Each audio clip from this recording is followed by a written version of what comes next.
Assalamualaikum warahmatullahi wabarakatuh. Halo anak-anak kelas 3. Sebelum itu mari kita ucapkan selamat hari ulang tahun Republik Indonesia ke-75 ya, merdeka untuk kita semua dan bangsa Indonesia. Hari ini kita akan memasuki pembelajaran tema 2 tentang menyayangi tumbuhan dan hewan di kelas 3 SD. Di tema 2 ini kita akan mempelajari subtema 1, yaitu memanfaatkan tumbuhan bagi kehidupan manusia, muatan bahasa Indonesia. Sebelum kita mulai pembelajarannya, marilah kita berdoa menurut agama dan kepercayaan kita masing-masing. Berdoa mulai. Berdoa selesai.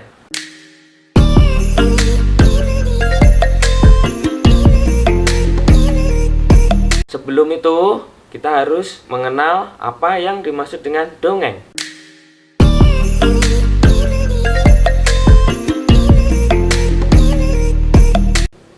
Nah, anak-anak, dongeng adalah cerita khayalan atau cerita tidak benar-benar terjadi.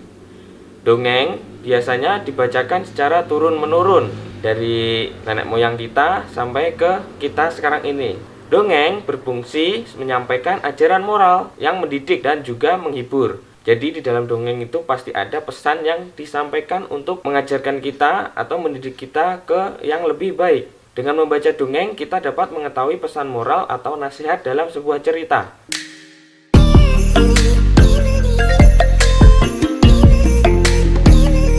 Anak-anak, membaca dongeng, ada hal-hal yang perlu diperhatikan dalam membaca teks dongeng. Yang pertama adalah lafal.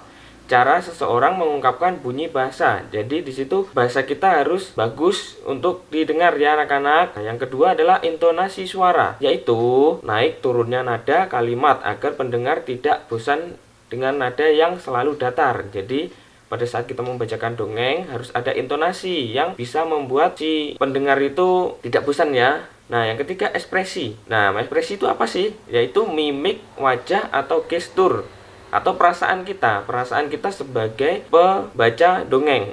Dalam membaca dongeng kita harus menghayati perasaan itu ya anak-anak. Yang keempat adalah tanda baca.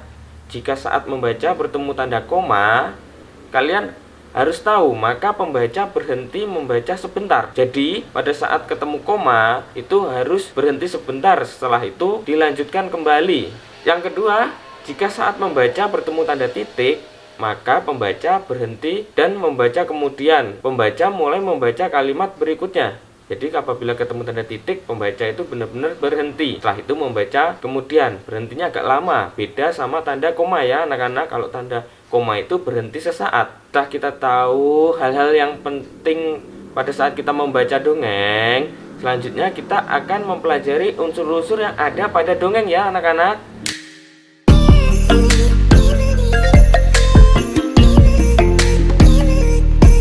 Unsur-unsur pada dongeng yang pertama adalah tema.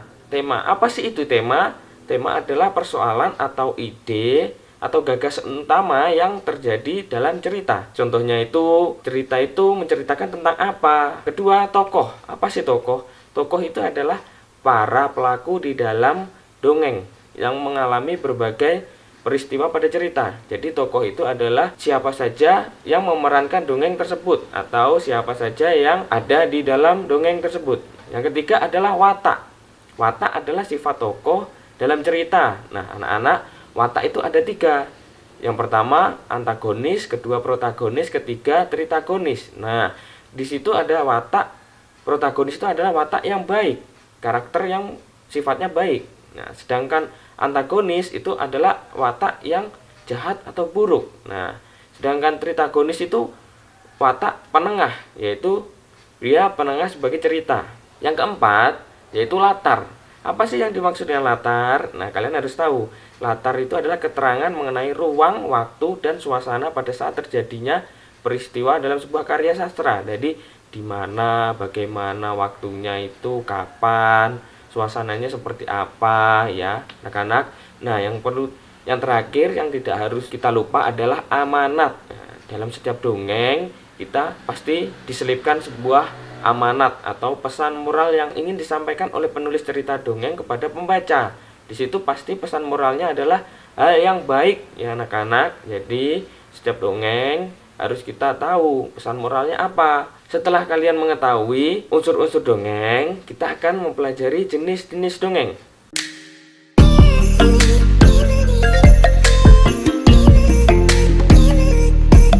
Jenis-jenis dongeng yang pertama adalah mitos. Apa sih mitos? Mitos adalah jenis dongeng yang menceritakan hal-hal yang berhubungan dengan makhluk halus, seperti jin, setan, atau dewa-dewi. Beberapa contohnya adalah Nyi Roro Kidul, Joko Tarub, Laweyan, dan masih banyak yang lainnya.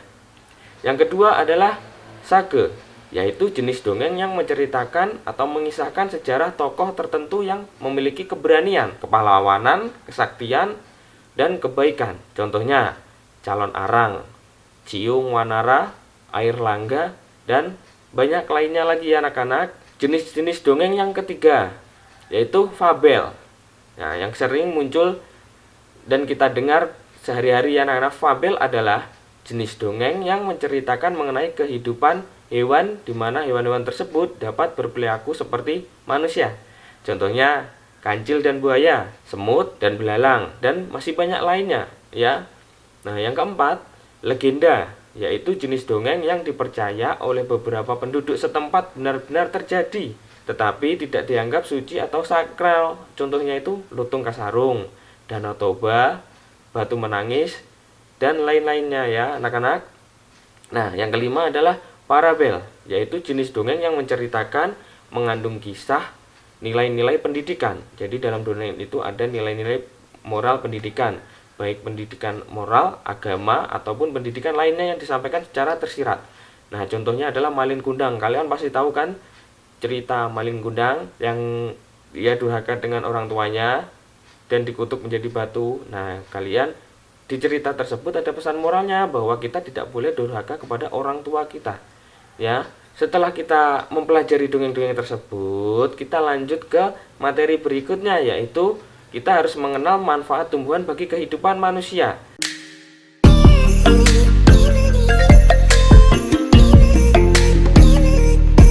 Manfaat tumbuhan bagi kehidupan manusia yang pertama adalah tumbuhan sebagai sumber makanan yang dapat kita makan. Yang kedua, tumbuhan sebagai sumber bahan baku.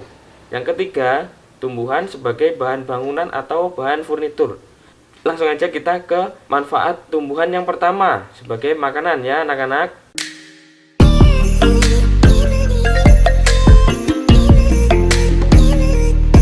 Yang pertama itu adalah contoh tumbuhan yang dapat kita makan batangnya. Banyak sekali tumbuhan yang bisa kita makan batangnya anak-anak. Contohnya adalah tebu, asparagus, batang sawi, kangkung, batang seledri, dan masih banyak lainnya. Kita pasti bisa menjumpai di rumah kita sehari-hari.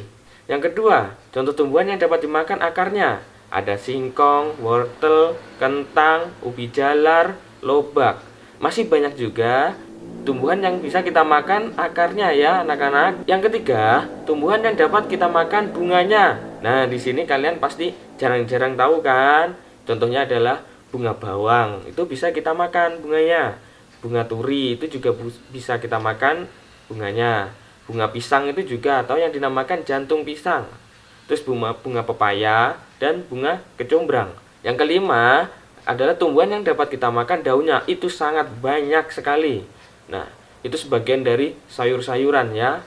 Jadi kalian pasti sering memakan salah satu tumbuhan ini, yaitu daun pepaya, daun bayam, daun singkong, daun selada, daun sawi, dan masih banyak lainnya sayuran yang bisa kita makan daunnya. Yang kelima adalah tumbuhan yang bisa kita makan biji-bijinya, dan itu pun juga banyak sekali anak-anak. Contohnya adalah seperti ini anak-anak: kedelai, gandum, padi, kacang, jagung. Yang terakhir ada tumbuhan yang dapat kita makan itu buahnya.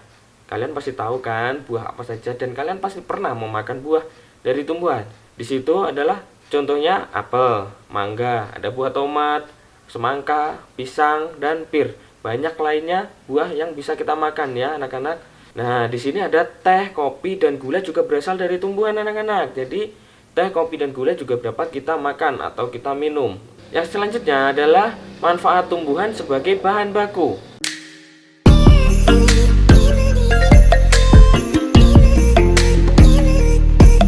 Bunga sebagai bahan baku minyak wangi seperti bunga mawar, melati, dan lili. Nah, Jadi banyak lagi yang bisa kita manfaatkan sebagai pewangi dalam bunga-bunga tersebut ya anak-anak. Sekarang contoh yang kedua, tumbuhan juga dapat kita manfaatkan sebagai obat-obatan. Contohnya seperti kunyit, kencur, lidah buaya, dan kumis kuncing. Ada banyak lagi yang dapat kita manfaatkan sebagai obat-obatan. Contohnya jahe juga bisa. Banyak ya anak-anak. Coba kalian amati di sekelilingmu, apa saja tumbuhan yang bisa dimanfaatkan sebagai obat-obatan. Nah, yang ketiga adalah tumbuhan sebagai bahan baku itu dapat digunakan sebagai kertas, karet, dan juga lem. Itu pun berasal dari tumbuhan seperti gambar tersebut. Nah, tumbuhan itu kita ambil getahnya, lalu kita gunakan sebagai karet, lem, atau kertas. Yang terakhir adalah tumbuhan sebagai bahan baku seperti seratnya yang dapat kita manfaatkan. Nah, misalnya adalah kapas. Kapas itu dipintal akan menjadi benang. Setelah menjadi benang, kita tenun menjadi kain. Nah, apa sih kapas itu? Kalian kalau tidak tahu bisa lihat gambar itu anak-anak. Nah, sudah kan? Nah, sekarang itu tadi contoh tumbuhan sebagai bahan baku ya anak-anak yang bermanfaat untuk kita semua. Nah, selanjutnya adalah contoh tumbuhan sebagai bahan bangunan anak-anak.